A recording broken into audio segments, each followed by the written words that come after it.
ಡಿಕೆಶಿ ನೇತೃತ್ವದ ಸರ್ಕಾರದಲ್ಲಿ ಡಿಸಿಎಂ ಹುದ್ದೆಗಾಗಿ ಸಚಿವರು ಲಾಬಿ ನಡೆಸ್ತಾ ಇದ್ದಾರೆ. ತಿಮ್ಮಾಪುರಗೆ ಡಿಸಿಎಂ ಹುದ್ದೆ ನೀಡುವಂತೆ ಬೆಂಬಲಿಗರು ಆಗ್ರಹಿಸಿದ್ದು, ಬೆಂಗಳೂರಿನಲ್ಲಿ ಸಭೆ ಸೇರೋದಕ್ಕೆ ಮುಖಂಡರು ನಿರ್ಧರಿಸಿದ್ದಾರೆ. ಆರ್ಬಿ ತಿಮ್ಮಾಪುರಗೆ ಡಿಸಿಎಂ ಸ್ಥಾನ ನೀಡೋದಕ್ಕೆ ಆಗ್ರಹಿಸೋದಕ್ಕೆ ಸಭೆ ಸೇರಿದ್ದಾರೆ. ತಿಮ್ಮಾಪುರಗೆ ಅವಕಾಶ ನೀಡದೆ ಹೋದರೆ ಕಾಂಗ್ರೆಸ್ಗೆ ಎಚ್ಚರಿಕೆ. ನಾಳೆ ಚರ್ಚೆ ಮಾಡಿ ಸೂಕ್ತ ನಿರ್ಧಾರ ಕೈಗೊಂಡು ಎಚ್ಚರಿಕೆ ಸಂದೇಶ ರವಾನಿಸೋರಿದ್ದಾರೆ.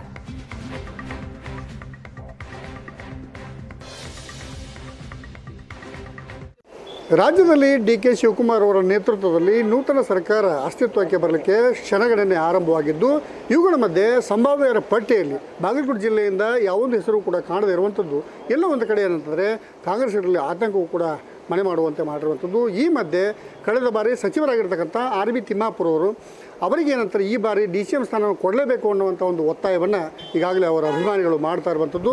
ಈಗ ನಮ್ಮ ಜೊತೆಗೆ ಮಾತನಾಡಲಿಕ್ಕೆ ಅವರ ಅಭಿಮಾನಿಗಳು ಮತ್ತು ಕಾಂಗ್ರೆಸ್ ಕಾರ್ಯಕರ್ತರು ಇರುವಂಥದ್ದು. ಅವ್ರು ಏನು ಹೇಳ್ತಾರೆ ಅನ್ನೋಂಥದ್ದನ್ನು ಈಗ ಅವರನ್ನೇ ಕೇಳೋಣ. ಸರ್, ಇವತ್ತಿನ ದಿವಸ ಮುಖ್ಯವಾಗಿ ಏನಂತಾರೆ ಡಿ.ಕೆ. ಅವರ ನೇತೃತ್ವದಲ್ಲಿ ಒಂದು ನೂತನ ಸರ್ಕಾರ ಅಸ್ತಿತ್ವಕ್ಕೆ ಬರ್ತಾ ಇರುವಂಥದ್ದು. ತಮ್ಮ ಪ್ರಬಲವಾದಂಥ ಬೇಡಿಕೆ ಏನಾಗಿರುವಂಥದ್ದು ಸರ್? ರಾಜ್ಯದಲ್ಲಿ ಇವತ್ತಿನ ದಿವಸ ಎಡಗೈ ಸಮುದಾಯ ಭಾಳ ಒಂದು ಹೆಚ್ಚಿನ ಸಂಖ್ಯೆಯಲ್ಲಿದೆ. ನಮ್ಮ ಎಡಗೈ ಸಮುದಾಯದ ಒಬ್ಬ ಸಂಘಟನೆ ಸದೃಢಗೊಳಿಸುವಲ್ಲಿ ಆರ್ಬಿ ತಿಮ್ಮಾಪುರ ಸಾಹೇಬರು ಒಬ್ಬ ಪ್ರಶ್ನಾತೀತ ನಾಯಕರವರೆಲ್ಲ ಈ ಉತ್ತರ ಕರ್ನಾಟಕ ಭಾಗದಲ್ಲಿ ಅನೇಕ ಎಲ್ಲ ಜಿಲ್ಲೆಗಳಲ್ಲಿ ಇವತ್ತಿನ ದಿವಸ ತಮ್ಮದೇ ಆದಂಥ ಒಂದು ಪ್ರಭಾವ ಇವತ್ತಿನ ದಿವಸ ತಿಮ್ಮಾಪುರ ಅವ್ರದ್ದಿದೆ.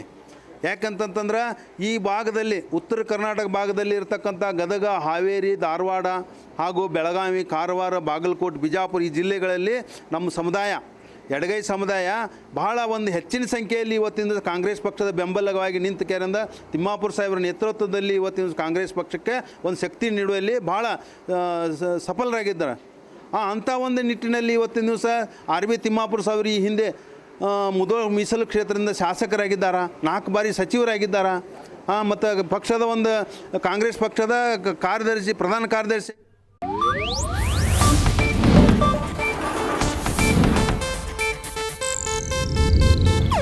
ಇದು ಏಷ್ಯಾನೆಟ್ ನ್ಯೂಸ್ ನೆಟ್ವರ್ಕ್ ಪ್ರಸ್ತುತಿ.